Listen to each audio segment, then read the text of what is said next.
देखो अगला क्वेश्चन हम करने वाले ही हैं। इंटीग्रेशन 0 से पाई by 2 sin x dx upon 25 plus cos x into 26 plus cos x। ठीक है। अब वैसे इस क्वेश्चन को आप खुद से ट्राई करना, पर फिर भी अगर सॉल्यूशन देखना है तो बड़ा सिंपल सा है। हमने क्या किया, 25 plus cos x equal to T मान लिया, उसे डिफरेंशिएट किया विद रिस्पेक्ट टू x, जो कि मिला 25 का जीरो हो गया, cos x का होता है माइनस साइन x, तो minus sign x dot D X equal to D T आ गया। फिर उसके बाद मैंने 26 प्लस cos x को ब्रेक करके लिखा 25 plus cos x plus 1। Sorry, ठीक है यार, हो जा भाई, क्या करना है। 25 प्लस cos x प्लस 1 लिखा और 25 प्लस cos x मेरा t था, तो इसीलिए जो 26 प्लस cos x वो मेरा क्या बन गया, t प्लस 1। बड़ा आसान था। अब क्योंकि हमने अपने टर्म्स को t के टर्म में लिख लिया है, इसीलिए मैं अपनी जो लिमिट है उसे भी t के टर्म में लिखना चाहूंगा। फालतू के नोटिफिकेशन आते रहते हैं बस।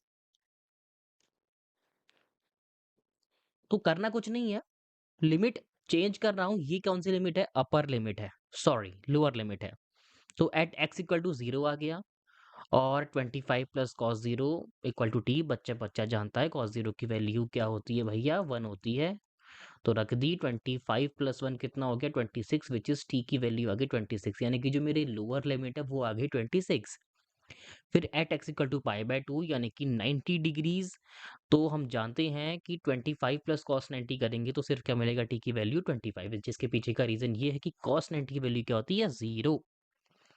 अब ना एक फर्स्ट ऑफ ऑल एक प्रॉपर्टी जरा मुझे आपको इंट्रोड्यूस करवानी है, पहले वो देख लेते हैं। तो बेसिकली प्रॉपर्टी कुछ ऐसी है कि इंटीग्रेशन b से a, ध्यान देना लिमिट चेंज हुई है, हम नॉर्मली a से b लेते हैं या b से a किया गया है। कहने का मतलब ये है कि जब कभी भी आपके क्वेश्चन में आपको लगे कि लिमिट उल्टी जा रही है, यानी कि जो लोअर होना चाहिए वो अपर हो रहा है, जो अपर होना चाहिए वो लोअर हो रहा है, तो अब करना कुछ नहीं है, पलट देना है बेसिकली और आगे से माइनस साइन ठोक देना है। इतना सा ही बताना था आपको। तो सिंपल है, मैंने यहाँ क्या किया, माइनस साइन था देखिए, लिमिट चेंज करने के बाद यानी कि जो प्रॉपर्टी मैंने आपको अभी अभी बताई वो लगाने के बाद कुछ ऐसा हो गया। बाकी पार्शियल से हम जानते हैं कैसा करना है, A upon T equal to B, sorry A upon T plus B upon T plus 1। बहुत आसान है। फिर मैंने कुछ नहीं, बस यहाँ कोने में अपने ए और बी की वैल्यू निकाल ली है। बहुत सिंपल है करना, एक बार देख लेना आपको भी आ जाएगा। ठीक है, ए प्लस बी इक्वल टू 0 बनी थी मेन इक्वेशन, और ए इक्वल टू 1 बन गई थी, तो ये ए की वैल्यू 1 पुट करके बी निकाल लिया, जो कि आया -1। विच इज मैंने ए की वैल्यू यहाँ 1 पुट करी तो ये आ गया, -1 पुट करी तो ये आ गया। और हम भी जानते हैं कि इंटीग्रेशन, सॉरी, हाँ, integration D x upon x क्या होता है, लॉग एक्स होता है, तो इसी वजह से integration D T upon T क्या हो गया, लॉग टी हो गया। लिमिट डाल रखी है मैंने यहाँ पे। सिमिलरली लॉग टी प्लस 1 हो गया, लिमिट अगेन पुट कर रखी है। बाकी मैंने यहाँ कुछ भी नहीं किया, बस वैल्यूज को रख दिया है। क्या करते हैं, upper limit minus lower limit, तो बस वही किया। माइनस साइन बीच में था, अगेन क्या किया, upper limit minus lower limit, तो ये कुछ ऐसा आ गया।